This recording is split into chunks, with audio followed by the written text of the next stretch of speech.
ব্যাপক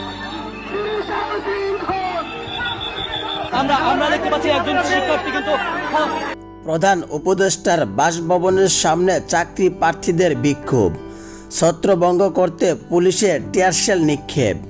সরকারি চাকরিতে বয়সসীমা বাড়ানোর দাবিতে প্রধান উপদেষ্টার বাসভবনের সামনে অবস্থান কর্মসূচি পালনের চেষ্টাকালে চাকরি প্রার্থীদের সঙ্গে পুলিশের হাতাহাতির ঘটনা ঘটেছে।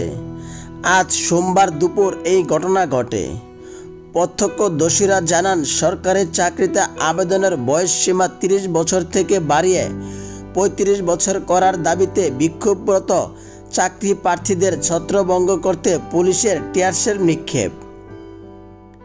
গত 25শে আগস্ট এক নির্দেশনায় পরবর্তীতে ঘোষণা না দেওয়া পর্যন্ত বাংলাদেশের সচিবালয় ও প্রধান উপদেষ্টার সরকারি বাসভবনের সামনে কোনো ধরনের সভা সমাবেশ ও বিক্ষোভ প্রদর্শন নিষিদ্ধ করেছেন ঢাকা মেট্রোপলিটন পুলিশ।